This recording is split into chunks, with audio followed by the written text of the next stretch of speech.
Sejam muito bem-vindos! Está no ar mais um programa Histórias e Conquistas. Pessoal, o programa de hoje está sensacional. Eu estou aqui com uma grande especialista na área de comunicação.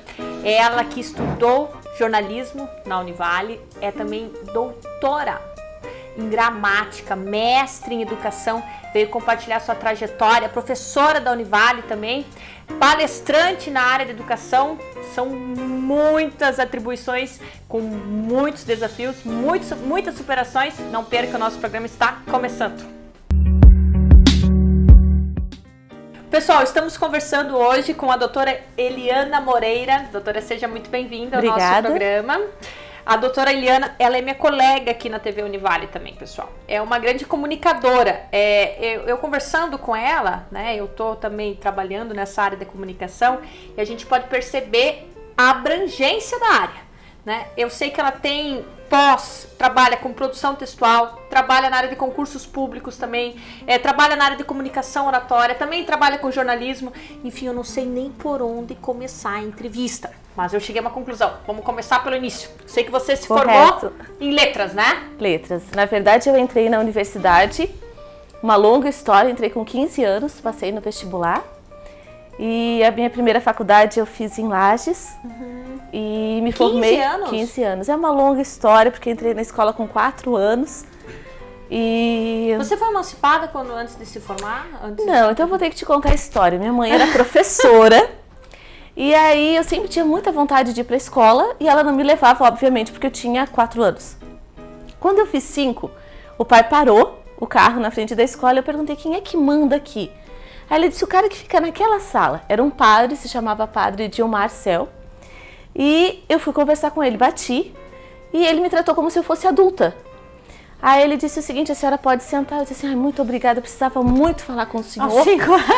E é o seguinte, eu gostaria muito de estudar e a minha mãe não traz para a escola. E eu quero muito, muito estudar. E aí ele disse assim: mas será que você não vai cansar? Eu disse: não, eu prometo que eu não vou cansar, eu vou me dedicar assim, com 5 anos. E ele escreveu num papelzinho que eu até tenho na minha carteira até hoje: autorizo Eliana Camargo Moreira a frequentar a primeira série. Olha, e aquilo para mim foi a minha matrícula. Eu cheguei em casa, fiz comprar em caderno e daquele dia em diante eu comecei a estudar. Óbvio que eu cheguei à escola com 5 anos, eu não tinha idade, mas chegou no final do ano eu já sabia ler, como iriam me reprovar. Aí já passei para o segundo, para o terceiro. Na quarta série, que na época era série, não era o quarto ano, aí eu fiz a minha matrícula definitiva. Mas daí eu já tinha passado o primário todo e por essa razão a minha vida sempre foi tudo muito rápido. Precoce, porque aí eu terminei o segundo grau, eu tinha 15 anos. Aí, claro, deu um probleminha, porque como entrar na universidade sem ter o histórico escolar de primeira a quarta série, porque eu não tinha. Sim. Aí eu entrei, obviamente, com um advogado e consegui entrar na universidade. Aí eu me formei com 19 anos. Aí vim morar pra cá, pra fazer o meu sonhado jornalismo. Porque como eu era muito jovem, meus pais não deixaram eu sair da cidade muito cedo. E aí eu vim fazer jornalismo aqui. E me formei quando eu tinha 21 anos. E aí, depois eu sei que você fez diversas pós. Você sempre quis ser professora? Na verdade, eu sempre quis ser jornalista. Mas a minha família toda é de professores. E existe essa paixão por lecionar pela sala de aula. Eu acho que é uma coisa até um tanto quanto mágica. Quando falo da sala de aula, quem é meu aluno sabe que eu entro, é um universo mágico. Eu me emociono, eu choro, eu falo, eu explico. Sério? É o meu universo. E aí eu percebi, quando eu terminei o curso de jornalismo, que eu nasci para ser professora. E aí eu fiz o seguinte: passei então a utilizar os conhecimentos do jornalismo no magistério. Aí eu fiz uma série de pós em áreas diferentes, porque eu costumo enjoar das coisas. Mas é bom que a comunicação é muito ampla, né? Então tu tem muita coisa para explorar. Exatamente.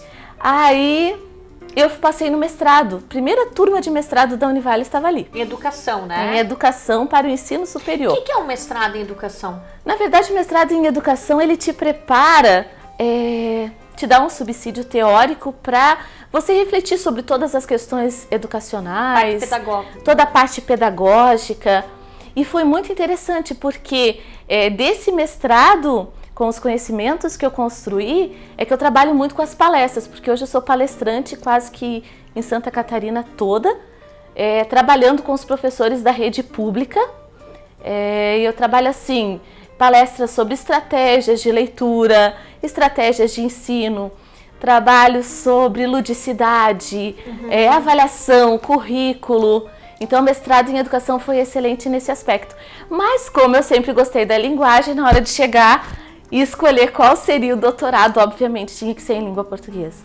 E aí você fez em gramática, é isso? Na verdade, é estudos em língua materna. É gramática porque, na verdade, eu fiz a minha tese sobre os impactos da reforma ortográfica nos países lusófonos.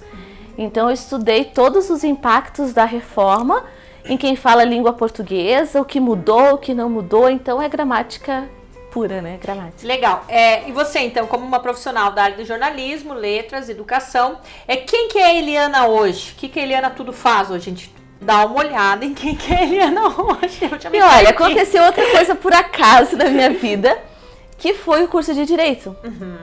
Aí eu fiz uma das pós-graduações que eu fiz, foi em linguagem jurídica. Porque quando eu optei por fazer letras, todo mundo fazia português e inglês. E eu quis fazer português e latim. Então eu fiz 4 anos de latim na universidade. E no curso de Direito, precisava na disciplina de linguagem jurídica que a pessoa tivesse latim. Então eu fiz um curso de linguagem jurídica para poder ser professora no curso de Direito. Você é professora do curso de Direito? Há 16 anos. Nossa! Então eu estive em todos os outros cursos, mas nunca saí do Direito.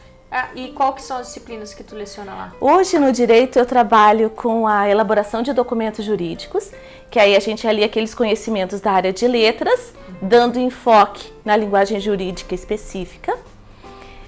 Trabalho a oratória forense, porque são as primeiras turmas, é o meu xodó. Foi muito difícil conseguirmos 2 turmas de oratória forense, o nosso curso completou esse ano 50 anos. E tivemos o conceito 5 do MEC, estamos com um sorriso lá nas orelhas. Maravilha! E, na verdade, assim, a oratória forense, nós temos, na verdade, duas turmas este semestre, como uma matéria eletiva. Quer dizer, o aluno opta por fazer.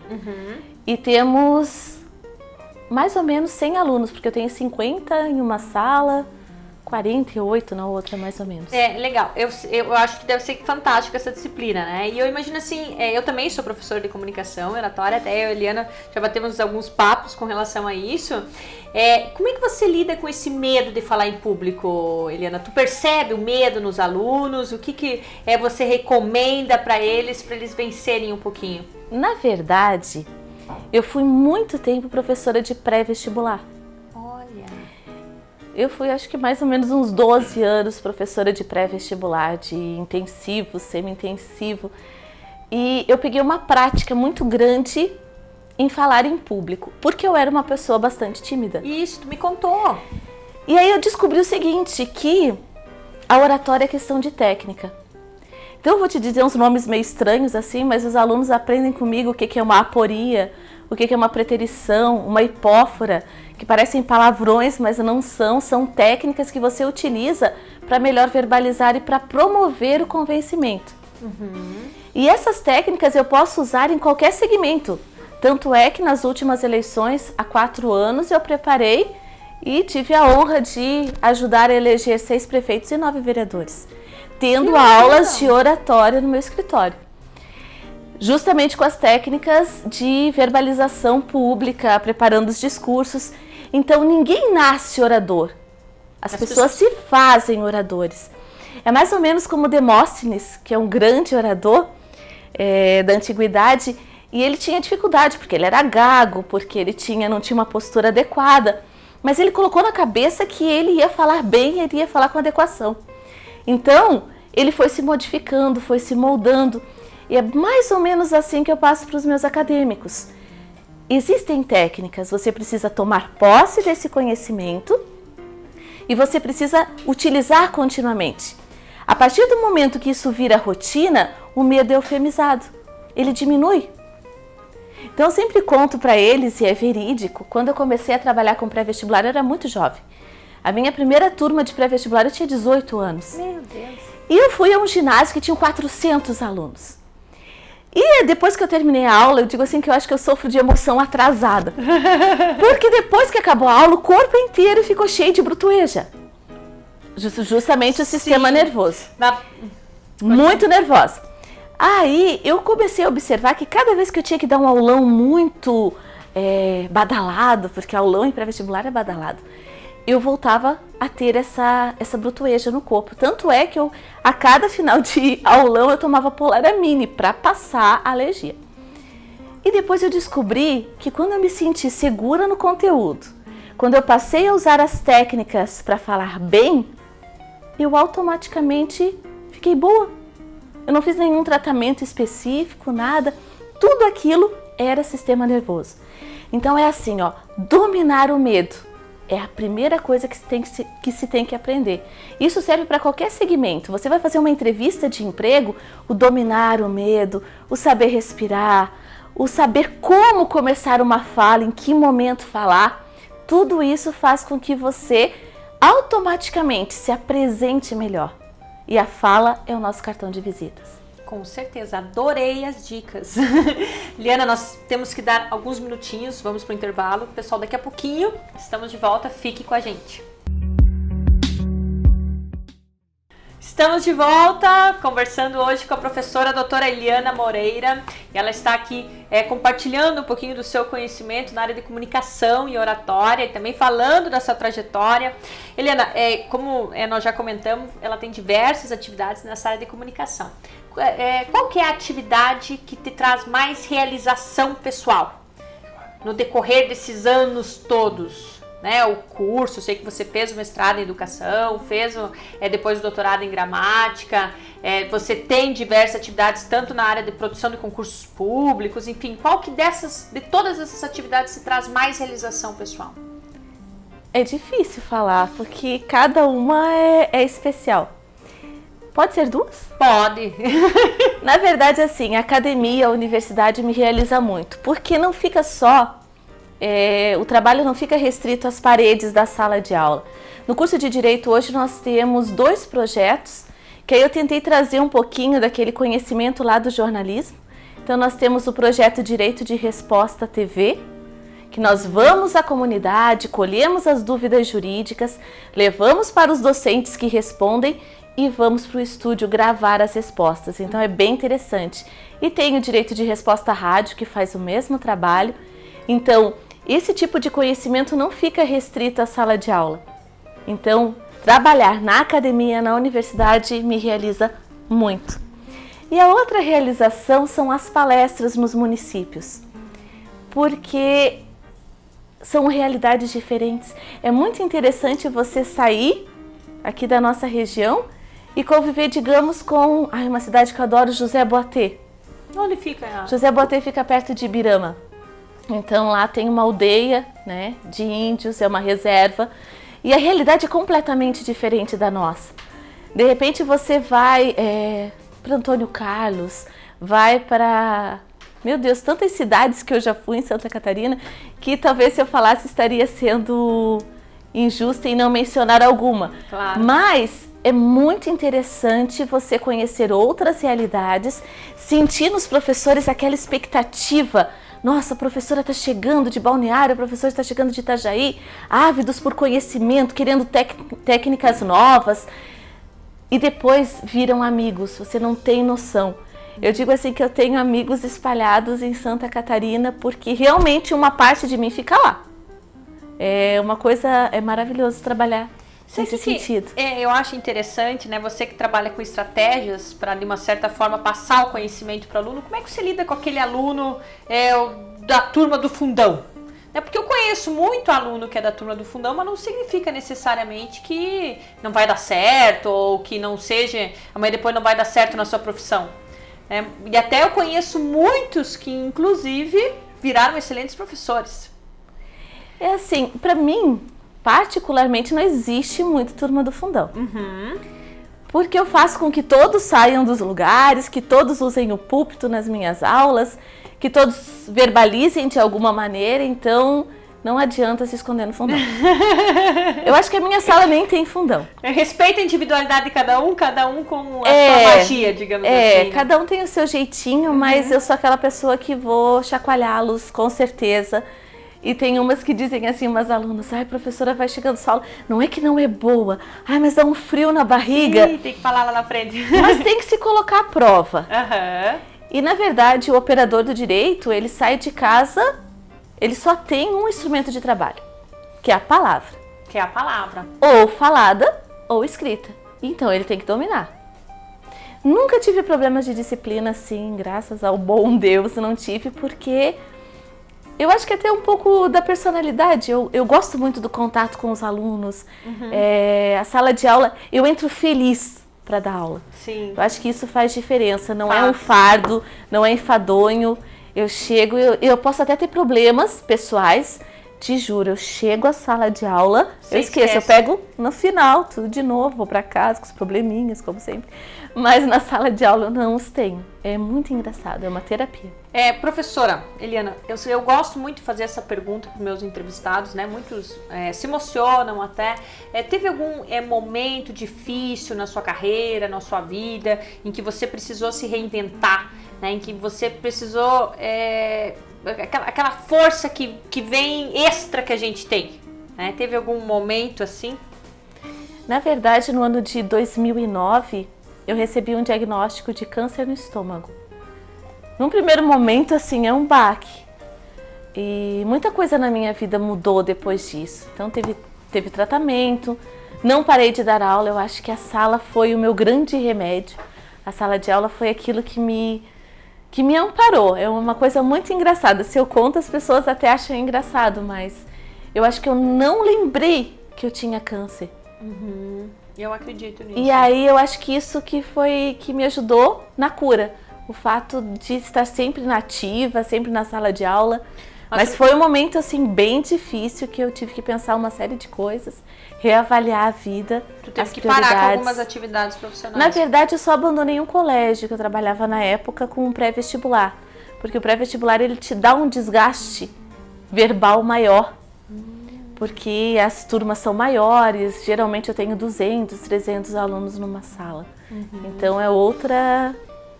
Então eu deixei de lado, saí do pré-vestibular. E hoje tá tudo bem? Graças a Deus, tudo tranquilo. A gente faz sempre exames, né? Mas tá tudo certo. Ai, que deve ter sido um momento difícil. Então, um momento bem complicado, né? E o início desse ano também, com a perda da minha mãe pelo mesmo motivo, só que de uma maneira muito rápida.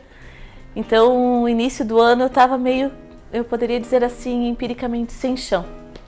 Mas a gente acaba se reinventando, achando forças de onde você não imagina que tenha. E, de novo, a sala de aula é o amparo. É o grande remédio. É o meu grande remédio. A minha grande terapia é a sala de aula. Se nós mandarmos essa entrevista para o coordenador do curso, ele vai querer não ter cobrado. Vai dizer assim, não vou pagar mais agora, vai trabalhar de graça, já que é a tua terapia. É verdade. Eu sempre brinco com isso, porque eu também gosto muito de sala de aula. Então, realmente é verdade, né? O professor mesmo, ele tem que ter essa característica de entrar, de gostar de compartilhar o conhecimento. E os alunos sentem isso. Sentem isso. Tá nos nossos olhos, nas nossas ações, no jeito que preparamos a aula, tá nisso. É especial, né? Eliana, você se considera uma pessoa de sucesso e o que é sucesso para você? Eu costumo dizer para os meus alunos que ainda bem que sucesso, até no dicionário, vem depois de empenho. Eu sou uma pessoa empenhada. Então, por me empenhar e me dedicar bastante, eu acho que eu acabo logrando êxito. Se a este êxito você quer dar o nome de sucesso... É a realização, então, né? Eu me realizo. Se eu me proponho a fazer alguma coisa, eu sou muito dedicada. E eu vou tentar dar o meu melhor. Então, se é isso a gente pode chamar de sucesso, eu prefiro chamar de êxito naquilo que eu me propus a fazer. Legal. Tem algum... Você acredita em Deus? Muito. Eu estudei para freira. Sério? Conta como é que foi. Isso também? Também. E quando o padre faltava, eu celebrava o culto porque era ministra da palavra. Então, desde sempre, eu acho que eu falo, né, bastante. E é óbvio que tinha uma dificuldade imensa. Por essa tu não esperava, né? Uma dificuldade imensa quando era adolescente namorar, né? Quem que ia querer namorar com a mulher que estava rezando a missa? Não dava, né? Mas sempre fui muito religiosa e hoje em dia eu não sou tão frequente na igreja quanto eu fui no passado, líder de grupo de jovens, catequista, mas aquela fé, eu nunca penso que a coisa possa dar errado, é muito engraçado. Eu sempre penso que vai dar certo. E as minhas orações são diferentes, acho que a minha oração está na minha poesia, que eu adoro escrever poesia. Os meus 2 primeiros livros foram de poemas. Olha só! E eu acho que é a minha poesia. Tu tem escrito 10. 10? Eu publiquei. Agora nesse vai sair agora o último, na verdade ele já está pronto, né? Qual é o mais especial? Esse último, o livro se chama Entre o Falar e o Sentir. Que lindo. E é um romance pedagógico sobre a oratória. Olha Porque só. os meus alunos, eles sempre se queixavam muito que os livros de oratória eram muito técnicos, muito chatos, que não dava para ler. Sabe aquelas reclamações de alunos? E eu disse, já sei, vou fazer uma coisa diferente. Então, nesse romance, que é a história do Luiz, que o Luiz é um estudante de direito, com muita dificuldade de falar em público, ele se apaixona como qualquer rapaz, ele tem todos os sofrimentos de um universitário, e no meio disso tudo, eu ensino a falar em público. Então, eu ia fazer o lançamento agora, nesse final de ano, mas te confesso que eu estou muito cansada esse ano, então eu deixei, o livro está pronto, vai chegar às livrarias, mas o lançamento vai ser feito no início do semestre do ano que vem. Eu amei, vou indicar para meus alunos. E o meu primeiro tem uma história muito legal, o meu primeiro livro, eu publiquei com 15 anos, e pelas edições paulinas, e no dia do lançamento, foi na Câmara de Vereadores da cidade, o prefeito compareceu. Olha e aí ele quis mostrar que incentivava a cultura, que era uma adolescente escrevendo, comprou meus 2.500 livros de uma vez só. E me pagou na hora. Aí eu cheguei pro meu pai e disse assim, meu Deus, e agora, pai, o que eu faço? Olha só o dinheiro que eu tenho. Aí ele disse assim, não, mas você se empenhou, você correu atrás, o dinheiro é seu, minha filha. Eu disse assim, eu posso fazer o que eu quiser com ele? Eu disse, pode. E ele foi trabalhar no outro dia, eu fui numa concessionária, comprei meu primeiro carro com 15 anos. Com o dinheiro do meu livro de poesia. Óbvio que eu não tinha carteira. Também não sei, mas me venderam. Então eu tenho carro desde os 15 anos, graças às minhas poesias. Graças às suas poesias. Eu acho muito lindo a poesia, né? E é impressionante adoro assim, poesia. Como na oratória você tem que conseguir realmente sentir para falar aquilo que você está sentindo e transmitir essa emoção, esse sentimento. E assim, a minha poesia é uma coisa que eu acho que tá quase que na pele, porque eu termino todas as minhas palestras com poesia. Ai, que lindo. Vamos terminar a entrevista com uma poesia? Então tá. Pode ser uma entrevista do que eu desejo para os teus telespectadores, para o teu público? Pode. Para o ano de 2016. Amei. Sejamos no próximo ano como o sol, que não possui nenhuma lista de endereços para espalhar os seus raios luminosos. Ele aquece e ilumina o bom e o mal, o brasileiro, o alemão, o italiano. No meu e no seu jardim, ele faz com que as flores desabrochem. No meu e no seu pomar, adoça e amadurece os nossos frutos. Ou sejamos, minha amiga Larissa, como a árvore, que estende os seus galhos a qualquer ave que neles queira fazer um ninho. Quer seja um canário de bom canto ou um pardal inútil ou barulhento. Ou sejamos, quem sabe, como o mar, que acolhe no seu seio generoso grandes rios, que têm nomes nos mapas, mas também os riachos anônimos, sem glória, as águas puras e cristalinas da montanha e os sórdidos esgotos das cidades. Ou sejamos, quem sabe, como as estrelas da noite que a todos iluminam sem fazer distinção. Ou como as cigarras que dão concertos maravilhosos sem cobrar direitos autorais. Amiga, não importa o que sejamos, mas que todos aqueles que em 2016 passarem pelo nosso caminho possam dizer que foram felizes pelo menos um minuto na vida por terem nos conhecido. Que lindo! Eu adoro essa poesia, mas ela não é minha, é de um autor anônimo. Não sei nem onde eu li, mas a primeira vez que eu li ficou. Que incrível! Amei! É linda. Tu topa agora dar a dica do Minuto Coach? Dou. Então, que é a dica do Minuto Coach, assim? Posso? Peraí, pessoal, roda a vinheta aí.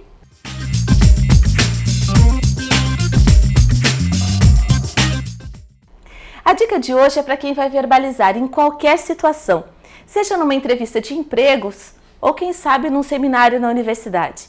Sempre que formos fazer uso da palavra, temos que ter noção de alguns aspectos. Primeiro, saudação. A saudação ela precisa ser hierárquica, do supostamente mais importante para o menos importante, ainda que eu acho que todas as pessoas são importantes, mas em se tratando de cargos. Então, primeiro, saudação. Depois, apresentação das proposições. O que é uma proposição? É um resumo antecipado do que você vai dizer. Terceiro, a argumentação. Aí você desenvolve uma ideia. Depois disso, gente, vem o epílogo. O que é o epílogo? É um feixe de ouro, é uma frase de impacto que vai fazer com que pensem naquilo que você está dizendo. E depois, obviamente, um boa noite, uma boa tarde, uma saudação final. A dica é essa.